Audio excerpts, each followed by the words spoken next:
एक मुलाकात ऐसी शख्सियतों के साथ जिन्होंने दिया है अपने जीवन को एक नया मुकाम। रूबरू कराएंगे ऐसी कुछ हस्तियों के साथ एक खास शख्सियत के साथ मुलाकात जयदेव पटेल के साथ नंबर 1 इंडिया न्यूज पर। नमस्कार व्यूअर्स, मैं जयदेव पटेल और आप देख रहे हैं नंबर 1 इंडिया न्यूज। आपका एक बार फिर स्वागत है एक खास शख्सियत के साथ मुलाकात प्रोग्राम में। आज हम बात करेंगे कि अगर सरकार चुनाव की बात मान लेती है तो जल्दी ही राजनीतिक दल एक बार में 2000 से अधिक नकद चंदा नहीं ले सकेंगे। ये चुनाव को काले धन से मुक्त कराने में बड़ा कदम साबित हो सकता है। हालांकि जानकारों का मानना है कि जब तक नकद चंदे पर पूरी तरह से रोक नहीं लगती है तब तक पारदर्शिता लाना मुश्किल है। वैसे ही कई गैर मान्यता प्राप्त राजनीतिक दल काले धन को सफेद करने में भी लगे हैं, जिनके ऊपर कानूनी कार्रवाई भी की जा रही है। इन सिफारिशों को लेकर मुख्य चुनाव आयुक्त राजीव कुमार ने केंद्रीय कानून मंत्री किरण रिजिजू को पत्र लिखा है और इन सुझावों को अमल में लाने के लिए जनप्रतिनिधित्व कानून में कुछ संशोधन करने के सुझाव भी दिए हैं। इसके साथ ही प्रस्ताव ये भी है कि कुल चंदे में नकदी की सीमा अधिकतम 20% या 20 करोड़ रुपए तक ही सीमित की जाए। तो कई सारे कदम है जो चुनाव आयोग उठा सकता है अगले लोकसभा चुनाव से पहले, ताकि चंदे में पारदर्शिता लाई जा सके, चुनावी प्रक्रिया में पारदर्शिता लाई जा सके। लेकिन क्या कदम कारगर साबित होंगे, इसी पर बात करने के लिए आज हमारे साथ खास मेहमान है एडीआर के संस्थापक और नेशनल इलेक्शन वॉच के प्रोफेसर जगदीप छोकर। जगदीप छोकर जी, आपका बहुत बहुत स्वागत है आज हमारे प्रोग्राम में। Thank you. जगदीप छोकर जी, आपसे मेरा पहला सवाल है कि चुनाव की तरफ से जो सारे कदम जो उठाए जा रहे हैं, आखिर इसका मकसद क्या है और क्या आपको लगता है कि इस कदम से चुनावी चंदे में जो पारदर्शिता है वो आएगी? देखिए, मकसद तो मेरे ख्याल में यही लगता है कि लोगों को और बाकी सबको ये दिखाया जाए कि चुनावी चंदे में पारदर्शिता लाने की कोशिश हो रही है। लेकिन जहाँ तक मेरी समझ में आया है, मेरे ख्याल में तो इसमें दो चीजें बताई गई हैं, उनसे कोई पारदर्शिता में बढ़ोतरी होने की मेरे ख्याल में तो कोई भी उम्मीद नहीं। उसकी वजह यह है कि पहली बात तो ये 20,000 से 2,000 रुपये किया है कैश का चंदा।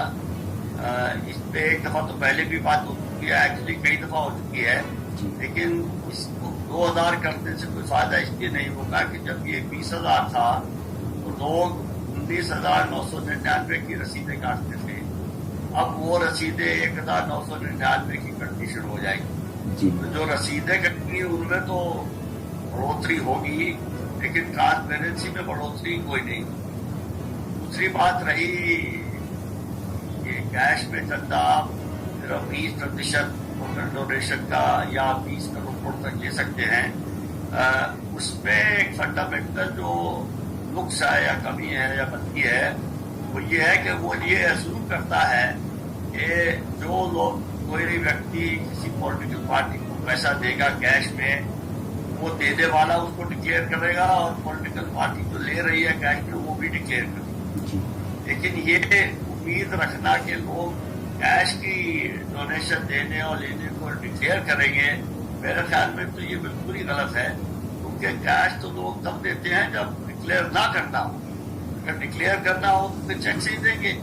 आप उदाहरण लीजिए कि आप किसी पॉलिटिकल पार्टी को 200 करोड़ रुपया देना चाहते हैं और आप मैं 180 करोड़ तो दे रहा हूँ चेक से और 20 करोड़ मैं दूंगा कैश में। तो फिर सबसे पहले तो आपसे ये सवाल पूछा जाएगा कि आपके पास ये 20 करोड़ कहाँ से आया, और आपको उसका क्या जवाब आप देंगे या नहीं देंगे मैं नहीं जानता। तो इसका मतलब ये निकलता है कि कैश डोनेशन तभी दिया जाता है जब उसको डिक्लेयर ना करना हो। अगर आप आमतौर पे जो रियल एस्टेट पे बिक्री होती है, अगर आप 5 करोड़ का फ्लैट खरीदते हैं, कई जगह तो ये सुनने में आता है कि 3 करोड़ का चेक होता है, 2 करोड़ कैश नहीं होता है। वो जो कैश वाला है वो डिक्लेयर थोड़ी होता है। ये उम्मीद रखना डोनेशन देने वालों से और डोनेशन लेने वालों से कि वो कैश को डिक्लेयर करेंगे, ये तो बिल्कुल प्रैक्टिकल है नहीं, वो डिक्लेयर होगा ही नहीं है। जी जगदीप छोकर जी, लेकिन ये है कि 20 करोड़ सारे स्रोतों के साथ उसकी अधिकतम सीमा तय की गई हो, और दूसरी बात ये भी है कि डिजिटल युग की क्रांति है, लेकिन फिर भी नकदी खत्म नहीं हुई है। लोग नकद में लेन देन करते हैं, तो इसलिए क्या सीमा अगर तय करते हैं तो इससे अधिक पारदर्शिता नहीं आएगी? सीमा तय टोटल डोनेशन की नहीं हुई है, सीमा तय सिर्फ कैश डोनेशन की, और वो भी ये है कि आपकी जो टोटल डोनेशन एक व्यक्ति या एक कंपनी से है, टोटल डोनेशन एक व्यक्ति से 20 करोड़ से ज्यादा कैश में नहीं दे सकते। का ये मतलब नहीं है कि 20 करोड़ का जो बैलेंस अमाउंट है वो आप चेक में ले रहे हैं, वो उससे ज्यादा नहीं लेते। आप 1000 करोड़ चेक में दीजिए, लेकिन 20 करोड़ से ज्यादा कैश में। कोई पाबंदी तो टोटल अमाउंट में तो लगी ही नहीं है। ये सोचना है कि इससे 20 करोड़ तक ये खत्म हो जाएगा, सवाल ही नहीं पैदा होता। 20 करोड़ में तो कुछ भी नहीं होता पॉलिटिकल पार्टी। जी जगदीश चोकर जी, तो फिर ऐसे में क्या करना चाहिए? जिस तरह से काले धन में बढ़ोतरी हो रही है चुनाव में, इस पर रोक लगाने के लिए और क्या कदम है जो उठाए जा सकते हैं? देखिए, आपने पहले प्रश्न में भी कहा था, वो मैं भूल गया उससे का जवाब देना कि हम डिजिटल युग में आ रहे हैं। डिजिटल युग का मतलब ये था, जब लॉकडाउन हुआ था, नोटबंदी हुई थी, तो ये कहा गया था कि सबको अपना सारा लेन देन पेटीएम टाइप अकाउंट से करना चाहिए और कैश का इस्तेमाल बिल्कुल नहीं करना चाहिए। और हम ये कहा गया था कि कैशलेस इकोनॉमी में जा रहे हैं। और उस वक्त तो मैंने ये भी सुना, अखबार में पढ़ा कि जो रिक्शा वाले हैं या जो ठेले पे सब्जी बेचते हैं, उनको भी अपना सारा लेन देन पेटीएम के द्वारा करना चाहिए। तो अगर रिक्शे वाले और सब्जी वालों को अपना लेन देन पेटीएम के द्वारा करना चाहिए, तो पॉलिटिकल पार्टियों से ये क्यों नहीं हो सकती? पॉलिटिकल पार्टियां अगर अपना सारा पैसा ले पेटीएम या किसी ऐसे और यूपीआई या रूपे या किसी के थ्रू ले, तो सारा का सारा पारदर्शी हो जाएगा और वो अपना पूरा खर्चा भी डिजिटल तरीके से करे, फिर वो खर्चा भी पारदर्शी हो जाएगा। तो ये जो 2000 करोड़ रुपए का कैश और 20 करोड़ रुपए का कैश, ये जो कैश के लिए विंडो छोड़ी जाती है, ये सिर्फ इसलिए छोड़ी जाती है कि इससे ब्लैक मनी आता रहे। वरना पॉलिटिकल पार्टियों को 2000 रुपए कैश देने की जरूरत क्या है? वो पेटीएम से ले या बैंक के थ्रू ले, एक बात है। हर आदमी का अब तो बैंक खुल गया है, वो धन योजना भी चल रही है। तो ये ट्रांसपेरेंसी लाके काला धन कम होने का एक ही तरीका है, ये सारी पेमेंट, रसीद और एक्सपेंडिचर डिजिटल तरीके से करें पॉलिटिकल पार्टियां, तो सबके सामने आ जाएगी, कोई बात ही नहीं रहेगी।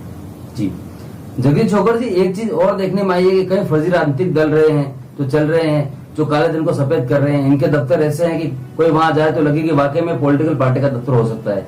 आयकर विभाग ने उनके नाम भी दिए गए हैं, इस पर किस तरह से लगाम लगाई जा सकती है? देखिए, ये तो बड़ी सिंपल सी बात है। ये वो दल हैं जो बनाए गए हैं सिर्फ इनकम टैक्स की जो एग्जेप्शन है उसका फायदा उठाने के लिए और काले धन को सफेद करने।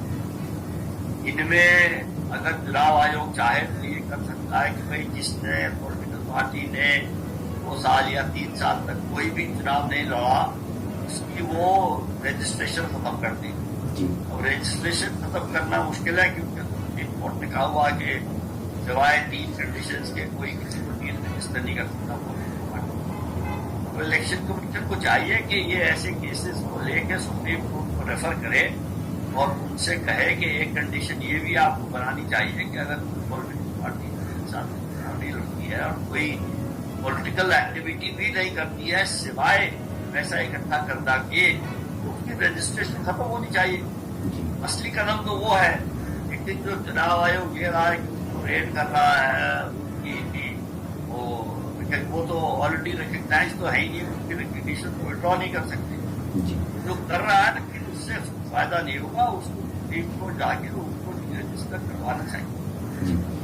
जगदीश चोकर जी, आपसे मेरा क्लोजिंग क्वेश्चन है कि जो इलेक्टोरल बॉन्ड की जो जिक्र किया जा रहा है बार बार, तो ये बॉन्ड तो सर पहले भी आए थे, विवादों में भी गए हुए थे। हम जानते भी हैं कि सुप्रीम कोर्ट में इन्हें चुनौती दी गई थी, तो वहां पर खुद सुप्रीम कोर्ट ने भी कई सवाल उठाए थे। तो ऐसे में ये बॉन्ड कितने कारगर साबित होंगे पारदर्शिता लाने में? ये इलेक्टोरल बॉन्ड पारदर्शिता लाने में तो बिल्कुल कारगर साबित ना हो सकते हैं, ना हुए हैं।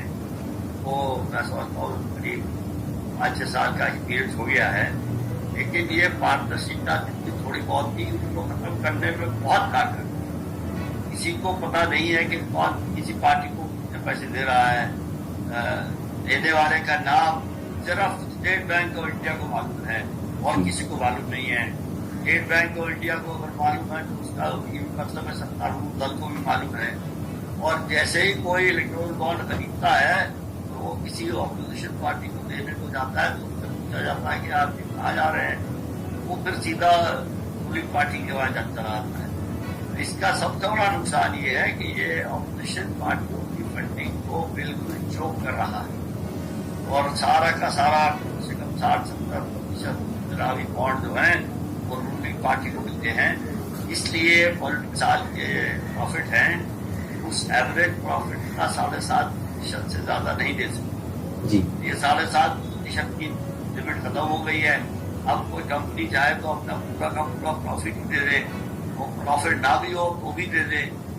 और एक और लिमिट थी कि एक और प्रावधान था कि जो कॉर्पोरेट किसी पॉलिटिकल पार्टी को पैसा देती है तो नाम पॉलिटिकल पार्टी का और कितना अमाउंट दिया है वो डिक्लेयर करना, वो प्रावधान भी हटा दिया है। तो अब तो खुली छुट्टी है कि कोई किसी को जो मर्जी पैसा दे, ना जनता को देने वाले का नाम पता न लेने वाले का नाम पता, लेकिन सरकार को या रूलिंग पार्टी को सब पता है। तो इसमें पारदर्शिता तो बिल्कुल खत्म हो गई है। पारदर्शिता बढ़ाने के लिए नहीं था, ये पारदर्शिता खत्म करने जी। जगदीश शुक्र जी, आपने नंबर 11 के लिए समय निकाला, उसके लिए आपको बहुत बहुत धन्यवाद।